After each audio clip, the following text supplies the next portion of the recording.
Hi friends, तुमच्या सर्वांचं स्वाद रेसिपीमध्ये अगदी खूप खूप मनापासून स्वागत करते। गाड्यावर मिळते तशी परफेक्ट पावभाजी आपण करणार आहोत, तेही खूप कमी भाज्यामध्ये। असं काही नाही की खूप साऱ्या भाज्या असल्या तरच तुम्हाला पावभाजी खाता येईल। तर आज आपण इन्स्टंट करतोय पावभाजी, पण टेस्टला भन्नाट अशी ही तयार होते आणि फक्त बटाटा असेल तरी सुद्धा तुमची ही भाजी होऊ शकते। तर आता इथं मी 5 ते 6 बटाटे बॉईल करून घेतलेले आहेत आणि ते मी खिसून घेते। खिसून घ्यायचं कारण असं की त्यामध्ये एखादी गुठळी राहू नये, त्यामुळे मी खिसून घेत आहे। खिसल्यामुळे एक सारपणा आपल्या पावभाजीला येतो। बटाटे सर्व खिसून झालेले आहेत। त्यानंतर मी काही मिरच्या, बिडगी मिरची होती ती पाण्यामध्ये भिजत घातलेली। तर आपण ही पेस्ट बनवतोय, त्यामुळे आपल्या पावभाजीला खूप छान सुरेख कलर येतो। आणि त्यानंतर त्यामध्ये लसूण घातलाय मी 10 ते 12 पाकळ्या आणि छान अशी स्मूथ पेस्ट तयार करून घेतलेली आहे। त्यानंतर कढई गरम करायला ठेवायची आणि बटरचा वापर करायचा आहे, कारण जेव्हा आपण गाड्यावर पावभाजी खातो ती पावभाजी आपल्या पावभाजीपेक्षा थोडीशी वेगळी असते, कारण की त्यामध्ये बटरचा वापर जास्त केलेला असतो। पूर्णपणे बटरचा वापर असतो, पण मी थोडंसं बटर आणि थोडंसं तेल असं वापरले। तुम्ही फक्त तेल किंवा फक्त बटर वापरू शकता। त्यानंतर 1 चमचा जिरं घालायचं। जिरं छान असं तडतडून द्यायचं। जिरं छान असं तडतडलं की त्यामध्ये आपण एकदम बारीक चिरलेले मी 3 कांदे मोठे मोठे घेतलेत, एकदम बारीक चिरून घेतलेले आहेत आणि ते कांदा जो आहे तो परतून घ्यायचा। आता ह्यातलं सर्व साहित्य टोमॅटो, कांदा, बटाटे हे आपल्या घरीच असतं, तुम्ही कधी पाहिजे तेव्हा पावभाजी करून खाऊ शकता।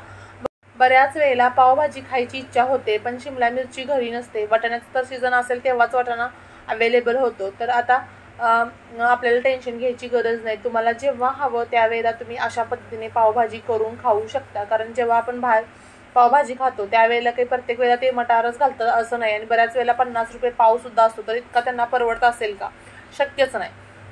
आता आपण कांदा परतल्यानंतर त्यामध्ये 3 मोठे एकदम मोठे टोमॅटो मी घेतलेले होते, ते एकदम बारीक फाईन असे चिरून घेते। आता त्यामध्ये मी थोडंसं मीठ घालते, म्हणजे जेणेकरून आपला टोमॅटो आणि कांदा जो आहे तो पटकन मेल्ट होईल, वितळेल आणि पटकन परतला जाईल। आता मी फक्त 1 शिमला मिरची माझ्याकडे अवेलेबल होती म्हणून वापरलेली आहे। तुम्ही नाही वापरली तरी सुद्धा काही हरकत नाही, मी फक्त आहे म्हणून वापरली। आपण कांदा आणि टोमॅटो परतून घेतलेला आहे आणि एक झाकण ठेवून 5-1 मिनिटं आपण असं शिजवून द्यायचंय। 5-1 मिनिटानंतर पुन्हा मी सर्व मिक्स करून घेते, कारण खाली लागू नये कांदा वगैरे, जर लागला तर मग त्याचा वास येण्याची शक्यता असते।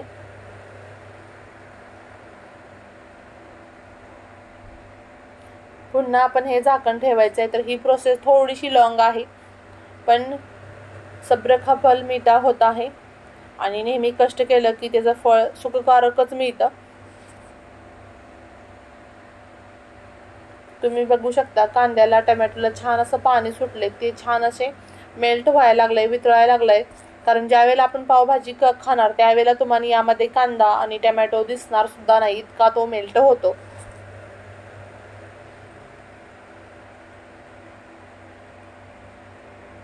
जर प्रथमच तुम्ही माझे व्हिडिओ पाहत असाल तर चॅनलला सबस्क्राईब करायचे, जेणेकरून नवनवीन येणाऱ्या व्हिडिओचे नोटिफिकेशन सर्वात प्रथम तुम्हाला मिळेल। आणखी कोणत्या प्रकारच्या रेसिपी पाहायला तुम्हाला आवडतील त्यासाठी कमेंट्स बॉक्समध्ये कमेंट्स करायला विसरू नका। आता एक पावभाजीचं मॅशर घ्यायचं आणि त्याने सर्व कांदा आणि टोमॅटो एकजीव करून घ्यायचे। स्क्रीनवर दिसते त्या पद्धतीने खूप छान पद्धतीने हे मिक्स करून घ्यायचंय आणि त्यानंतर आपण जी लसूण आणि मिरचीची पेस्ट बनवलेली आहे ती घालायची। त्यानंतर खिसलेला बटाटा घालायचा आणि सर्व व्यवस्थित मिक्स करून घ्यायचं। तर ही खूप जास्त क्वांटिटीमध्ये पावभाजी तयार होते। तुम्ही 4 लोकांसाठी करणार असेल तर फक्त 3 बटाटे वापरले तरी सुद्धा चालेल। मला अंदाज आला नाही, त्यामुळे माझी पावभाजी जास्त क्वांटिटीमध्ये झाली। आम्ही सकाळ संध्याकाळ दुपार 3 टाइम पावभाजीच खात होतो। सो 4 लोकांसाठी करणार असेल तर फक्त 3 बटाटे वापरा। त्यानंतर पावभाजी मसाला 2 चमचे,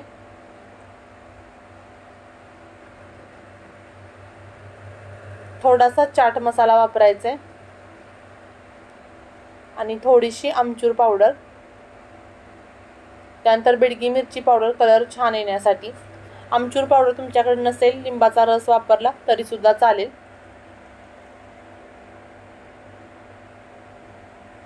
आता सर्व व्यवस्थित मिक्स करून घ्यायचं.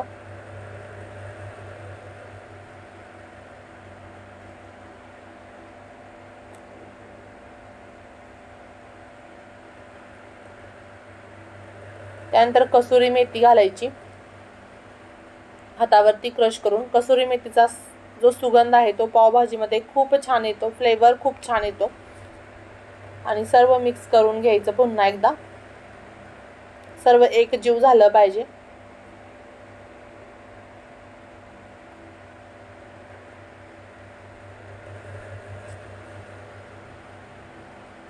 आता सर्व व्यवस्थित मिक्स झालेलं आहे.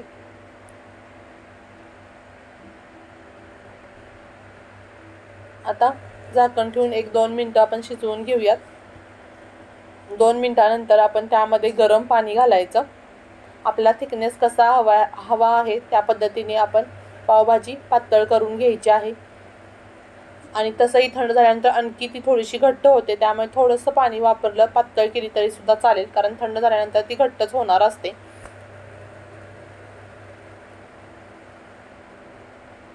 चवीपुरतं मीठ घालायचं, सगळ्यात महत्त्वाचं म्हणजे.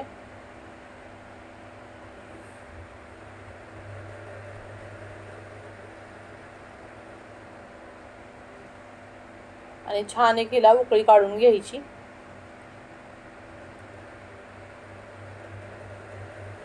या पावभाजीला आपल्या उकळी आलेली आहे.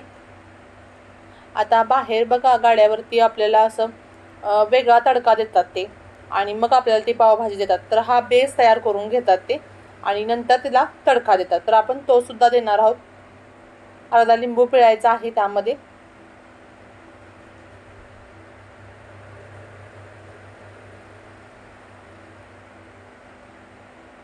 आता आपण ही पावभाजी दुसऱ्या गॅसवरती ठेवूयात शिजण्यासाठी.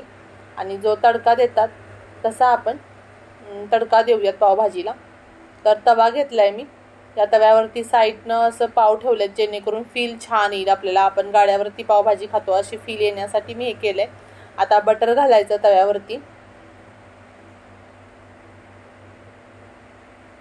बटर छान वितळून द्यायचं. त्यानंतर लाल तिखट म्हणजे बेडगी मिरची पावडर आणि पावभाजी मसाला घालायचा. छान असं परतून घ्यायचं आणि त्यातली जो बेस आपण तयार केलाय त्यातली भाजी घ्यायची आणि छान असा तडका द्यायचा त्याला. आणि मस्त अशी आपली पावभाजी परतून घ्यायची 1 मिनिटभर. आणि आता आपण प्लेटमध्ये सर्व करूयात.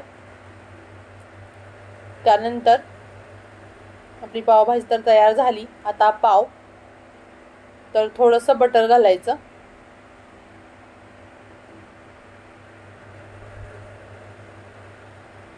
काही पदार्थ असतात की त्याला बटर शिवाय टेस्ट येत नाही. आणि पाव छान असे दोन्हीकडून शेकून घ्यायचे आणि मस्त गरमागरम हे पाव सुद्धा आपले भाजलेले आहेत. तर आपली पावभाजी तयार झालेली आहे. पुन्हा भेटू अशाच नवनवीन जायकेदार रेसिपी सोबत. तोपर्यंत बाय बाय.